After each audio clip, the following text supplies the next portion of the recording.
দেখো বন্ধুরা, আমি রান্না করছি। বাড়িতে চলে এসেছি, অনেক দিন হয়েছে ভিডিও করতে পারিনি আমি। তো আজকে দেখো বন্ধুরা, আমাদের দুপুরে রান্না কি হবে।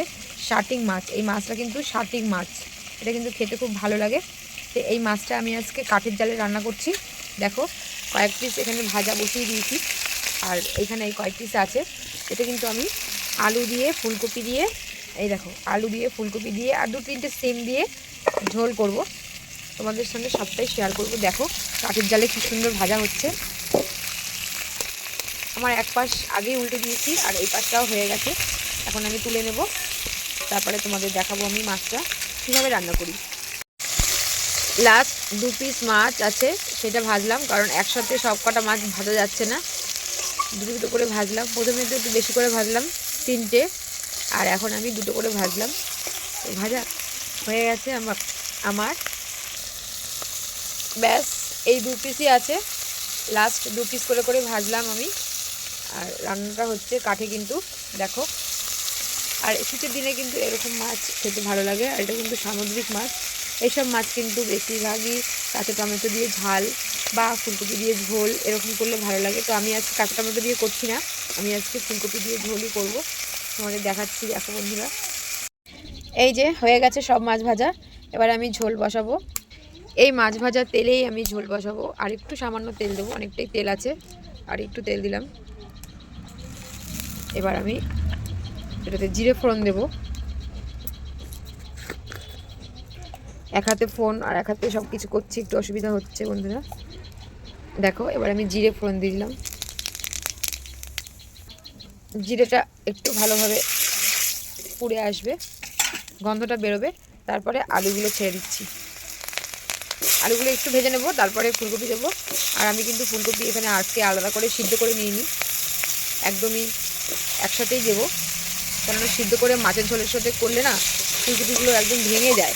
তাই জন্য আজকে আমি ফুলকপিগুলো সিদ্ধ করিনি, ডাইরেক্ট রান্না করব। দেখো তোমাদের দেখাচ্ছি। আলুটা একটু ভাজা হোক, তারপরে ফুলকপিটা দেবো। আলুটা ভাজা হয়ে গেছে, এখন আমি ফুলকপি দিয়ে দেবো। দেখো ফুলকপিগুলো কিন্তু আমি একটু বড় বড় করেই কাটলাম, কারণ পুরো গলে যায়। 2-4 পিস একটু বড় কেটেছি, আর 2-4 পিস ছোটো আছে। রান্না করতে করতে কিন্তু কাঠের জালও দিতে হয়। কাঠের আরেকটা কাঠ দিয়ে দিলাম।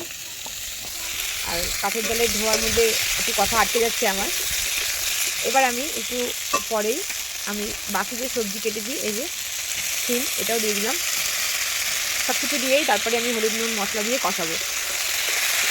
শীতের দিনে তোমরা কে কে এরকম করে সবজি দিয়ে মাছের ঝোল খাও, কমেন্ট করে জানাবে।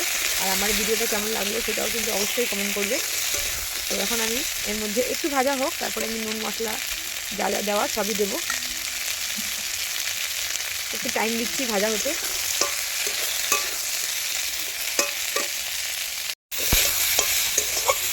সবজিগুলো ভাজা হয়ে এসছে, আর আমি একটু নুন দিয়ে দিয়েছিলাম। নুন দিয়ে ভালো করে ভাজলাম। নুনটা স্কিপ হয়ে গেছে, আর একটু সামান্য আবার দিলাম আমার নিজস্ব একটা আন্দাজ করে। এবারে আমি হলুদ দেব।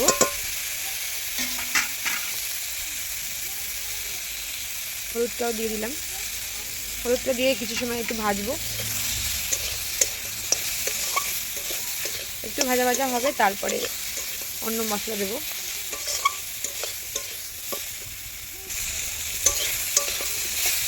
ভালো করে বেশ নুনটা আর হলুদটা দিয়ে ভালো করে ভাজা ভাজা করে নিয়ে একটু সামান্য জল দেবো।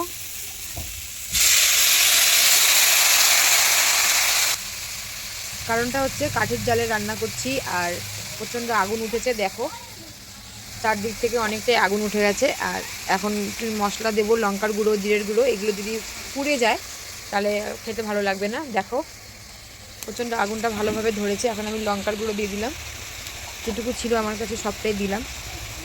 আর এটা কিন্তু কাঁচা লঙ্কা দিয়েও করলে ভালো লাগতো, তো আজকে আমি কাঁচা লঙ্কা দিয়ে করলাম না, লঙ্কার গুঁড়ো আর জিরের গুঁড়ো দিয়ে করছি। আর একটু লঙ্কা মনে হচ্ছে আমার লাগবে, তো আমি সেটা দেবো একটু পরে, আগে দেখে নিই। আর আমি কিন্তু আজকে রান্নাটা যেটা করলাম সেটা কিন্তু পুরোটাই গুঁড়ো মশলা দিয়েই করলাম। এটা তো বাটা মশলা দিয়ে করলে আরও ভালো লাগে। আর সাথে যদি তোমার কাঁচা টমেটো বা পাকা টমেটো থাকে তাহলে কিন্তু এটা আরও টেস্ট লাগে। শীতের দিনে কিন্তু এগুলোই খেয়ে মজা। তো ভালো করে কষে যাক, তারপরে আরেকটু লঙ্কার গুঁড়ো দেবো। বেশ সুন্দর কষে এসছে। আর ফুলকপিগুলো সিদ্ধ করিনি বলে দেখো পুরো গোটা গোটাই রয়েছে, সব কিছু মশলাও ঢুকে যাবে, রান্না হতে হতে সিদ্ধও হয়ে যাবে। আগে সিদ্ধ করলে তাহলে পুরো গলে যায়, তার জন্য আজকে আমি আর সিদ্ধ না করে করলাম। তো কষে এসছে আমার, খুন্তিতে দেখো তেলও উঠে এসছে, আর একটু বাকি আছে। এখন হয়ে এসছে, এবার আমি জল দিয়ে দেবো। জলটা দেওয়ার পর একটু ফুটবে, তারপরেই মাছটা দেবো। সিম্পল ঘরোয়াভাবে রান্না করলাম আজকে দুপুরের লাঞ্চ, তোমাদের কাছে শেয়ার করলাম। কেমন লাগলো অবশ্যই কিন্তু কমেন্ট করে জানাবে, আর আমাকে ফলো করে নেবে। আর যারা ইউটিউব থেকে দেখছো তারা কিন্তু আমাকে সাবস্ক্রাইব করে নেবে আমার চ্যানেলটাকে। হয়ে গেছে কথা, এবারে আমি জল দিলাম। একটু জল বেশিই দেবো, কারণ এটা ঝোল করব। এটা ঝাল করলেও ভালো লাগতো শুধু, তাহলে আবার সবজি দিতাম না, শুধু করতাম। এই মাছ ঝাল খেতেও ভালো লাগে, কিন্তু আজকে আমি ঝোল করব, তাই একটু জল দিলাম বেশি করে। তো ভালো করে ফুটুক, তারপর তোমাদের দেখাচ্ছি। হয়ে গেছে দেখো, মাছের ঝোল আমি এইটুকুই রাখবো। এবার আমি ধনেপাতাটা দিয়ে দেবো, তারপরে নামিয়ে নেব। তোমাদের দেখাচ্ছি নামানোর পর কীরকম দেখতে লাগছে, দেখতে থাকো। ধনেপাতা দিয়ে দিয়েছি আমি, আর এখন নামিয়ে নেবো, তারপর তোমাদের দেখাচ্ছি ফাইনালি। আর দেখো ধনেপাতা দেওয়ার পর কিন্তু পুরো কালারটাই চেঞ্জ হয়ে গেছে, দেখতেও ভালো লাগছে। আর এক হাতে ধনেপাতা ছিঁড়ে ছিঁড়ে দিয়েছি, তাই এই ভিডিওটা তখন করতে পারলাম না। ধনেপাতা দেওয়ার পর তোমাদের দেখালাম, দেখো। এবার আমি নামিয়ে নেবো, তখন দেখতে পারবে এর ফাইনাল লুকটা। নেমে গেছে, আর এই হচ্ছে তার ফাইনাল লুক। কেমন দেখতে লাগছে বলো বন্ধুরা? দারুণ তাই না? শীতের দিনে এরকম মাছের ঝোল খেতে কিন্তু সবারই ভালো লাগে, আর আমাদের তো খুবই প্রিয়। গরম গরম ভাতের সাথে এরকম ফুলকপি আলু দিয়ে মাছের ঝোল, আজকে ছিমও আছে সাথে। তো এরকম মাছের ঝোল কিন্তু কার কার পছন্দ অবশ্যই কমেন্ট করে জানাবে। আর আজকের এই রান্নার ভিডিওটা কেমন লাগলো সেটাও কিন্তু আমাকে কমেন্ট করে জানাবে। তোমাদের একটা কমেন্ট কিন্তু অনেক অনেক অনেক বেশি মোটিভেট করে আমাকে এরকম আরও সুন্দর সুন্দর রান্না করতে আর তোমাদের সাথে শেয়ার করতে। তো দেখো, তোমাদের দেখালাম ফাইনাল লুকটা, কত সুন্দর লাগছে। তো আবারও দেখা হবে আরও একটা ভিডিওতে। টাটা বন্ধুরা।